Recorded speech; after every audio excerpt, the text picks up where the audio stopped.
మీ పిల్లల భవిష్యత్తును దిశానిర్దేశం చేసే విద్యా మహోత్సవ్ Dream9 మీడియా ఆధ్వర్యంలో ఈ ఫిబ్రవరి 1న మన ఖమ్మంలో జరగనుంది. ఇప్పుడు చిరంజీవి గారు ఒక్కసారి బాపినేటి గారి బ్యానర్ లో అడుగు పెట్టిన తర్వాత ఇంకా బాపినేటి గారు ఆఖరి వరకు చిరంజీవి గారితోనే తీశారు ఆఖరి వరకు కూడా. ఇప్పుడు మీకు చిరంజీవి గారికి అంత ఫ్రెండ్షిప్ ఉండేదండి? అవును, అంటే మనమూరు పాండవులు జయకృష్ణ గారును కృష్ణదాస్ గారు బాపు గారు డైరెక్షన్ చేశారు. అవునండి, కంబైన్డ్ ప్రాజెక్ట్. అందులోనేమో కృష్ణుడి క్యారెక్టర్ లాంటిది అయింది. ఇందులో హీరోయిన్ సపరేట్ అదో క్యారెక్టర్, ముద్దు సన్నాసి పాట. దాంట్లో ధర్మరాజు క్యారెక్టర్ నాకు ఇచ్చారు. భీముడేమో ప్రసాద్ బాబు, అర్జునుడేమో చిరంజీవి గారు, నకులు సహదేవుడేమో పేరు లేదు గుర్తులేదు వాళ్ళు. ఆ సినిమా అప్పుడు ఇక మేమందరం 5గురు అన్నదమ్ముల్లా కలిసిపోయాం అనమాట. వాళ్ళందరూ నన్ను అన్నయ్య అని పిలిచేవారు. నేను వాళ్ళేమో తమ్ముడు క్యారెక్టర్ కాబట్టి పేర్లతో పిలిచేవాడిని. అలా చేసి షూటింగ్ లేకపోతే అందరం కలిసి సినిమాలకు వెళ్ళిపోయేవాళ్ళం. మేము ఐదుగురం కలిసి సినిమాలకు వెళ్ళిపోయేవాళ్ళం.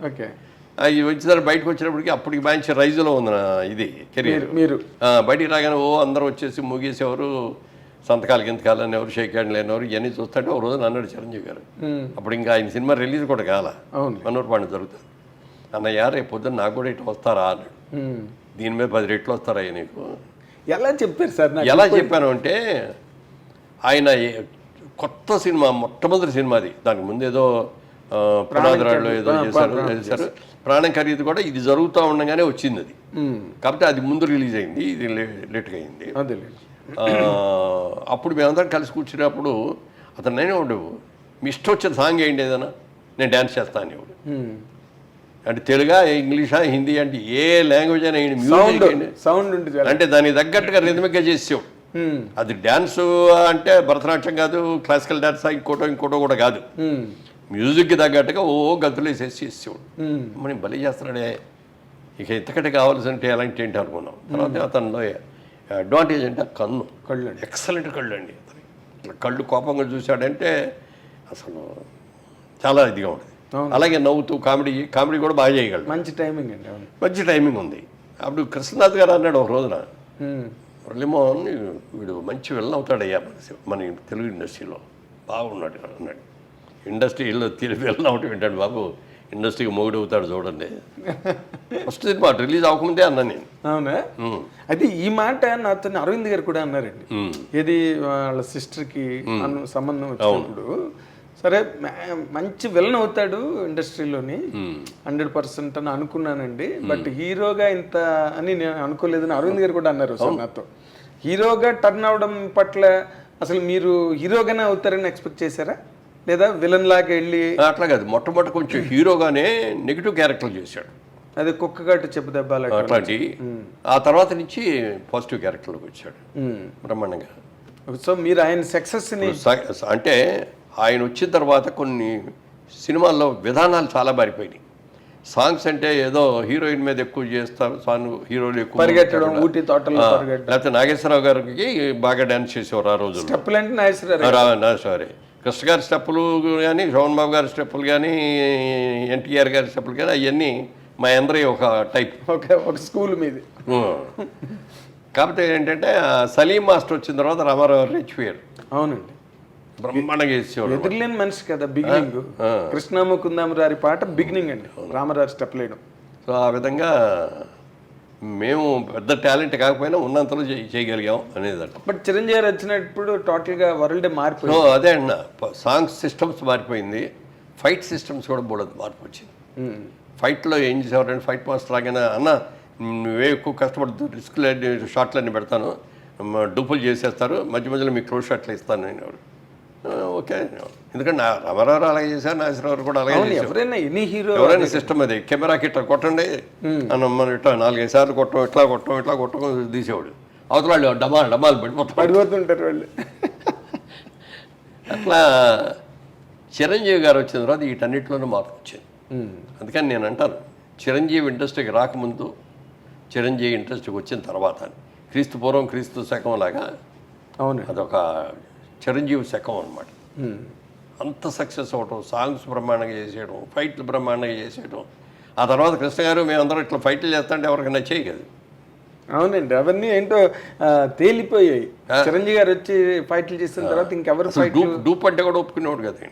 నువ్వే నేను చేస్తానంటే నాకు డూప్ అక్కర్లేదు అనుకున్నట్టుగానే సినిమా బాపు గారు కూడా చూసి షూటింగ్ జరిగే రోజుల్లోనే చిరంజీవి చేసేస్తా ఆ జనం మధ్యలో ఆ డ్యాన్సులు అవన్నీ సెకండ్ టేక్ అనేది కూడా అవసరం ఉండేది కాదు. చేస్తాడు ఆయన కూడా చాలా బ్రహ్మాండంగా ఉన్నాడు, చాలా బాగా చేస్తున్నాడు, పెద్ద హీరో అవుతాడని ఆయన జయకృష్ణే అసలు తీసుకొచ్చింది.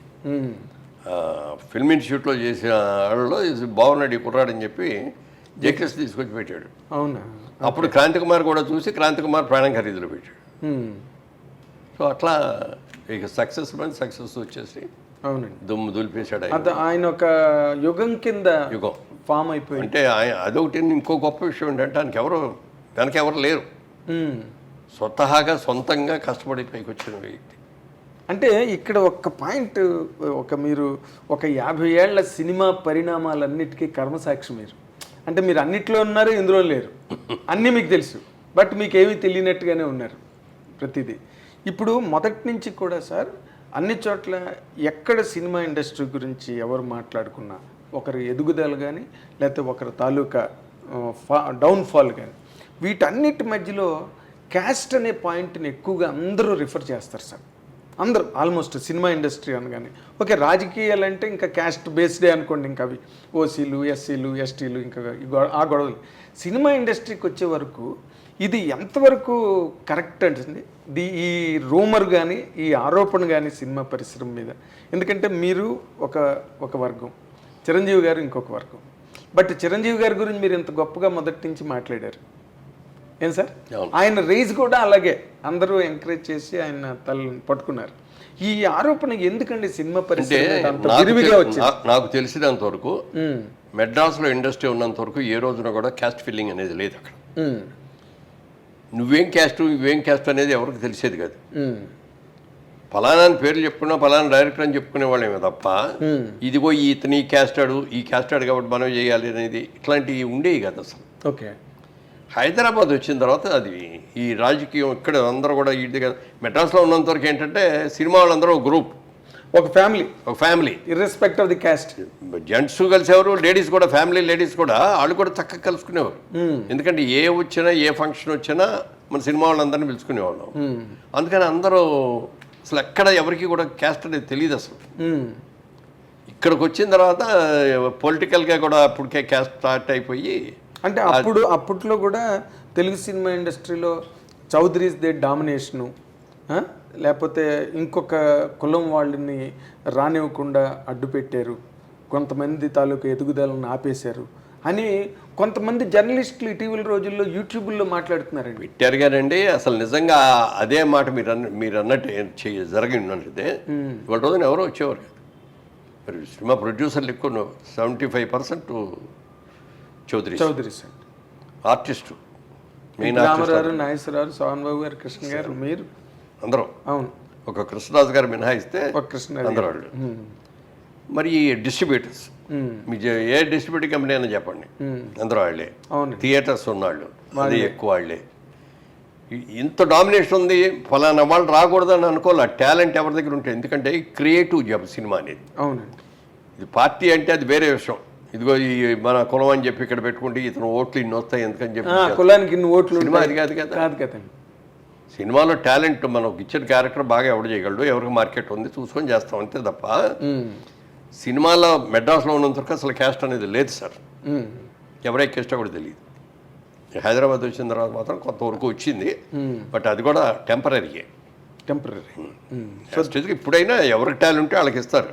అదేనండి అసలు ఇప్పుడు విజయబాబు రెడ్డి గారు నేను అన్నాను అనుకున్నాం, మేమిద్దరం ఒక్క ఊరి నుంచి వచ్చాం, మేమిద్దరం రూమ్మేట్స్, అంత క్లోజ్. బాపిరెడ్డి గారు మీరు మరి అన్ని సినిమాలు చేశాను ఆయన దగ్గర. అప్పుడు 6-7 సినిమాలు చేశాను.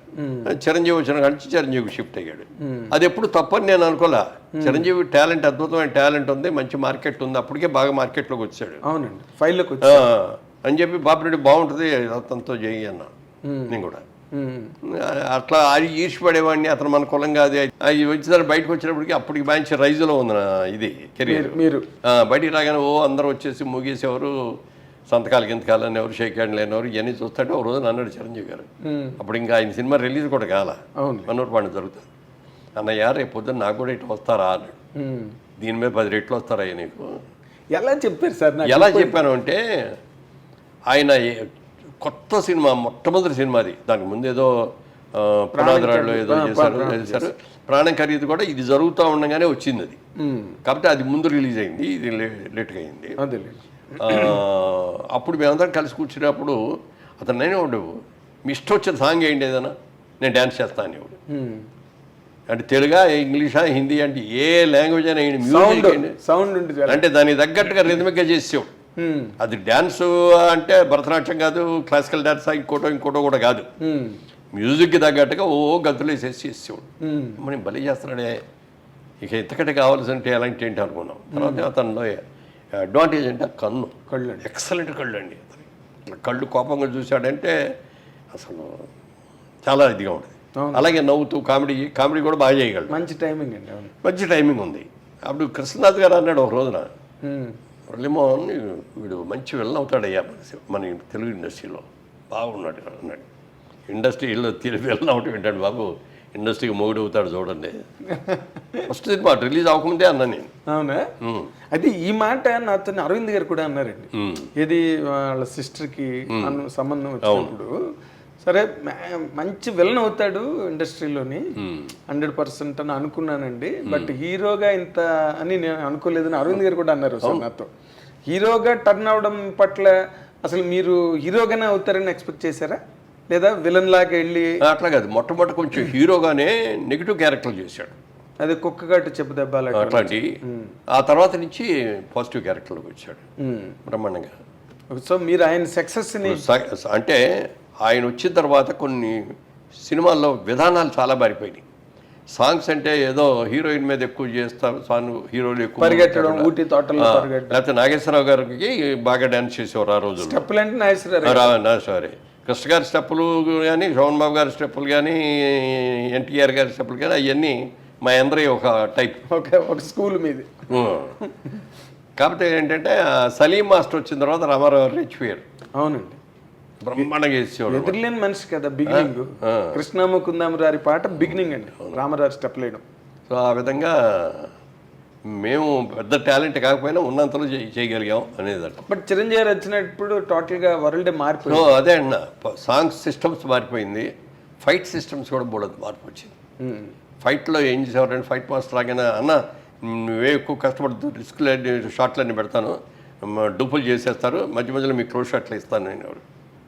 ఓకే, ఎందుకంటే రామారావు అలాగే చేశారు, నాగేశ్వరరావు కూడా అలాగే చేశారు. ఎవరైనా సిస్టమ్ అది, కెమెరాకి ఇట్లా కొట్టండి అని మనం ఇట్లా 4-5 సార్లు ఇట్లా కొట్టడం తీసేవాడు.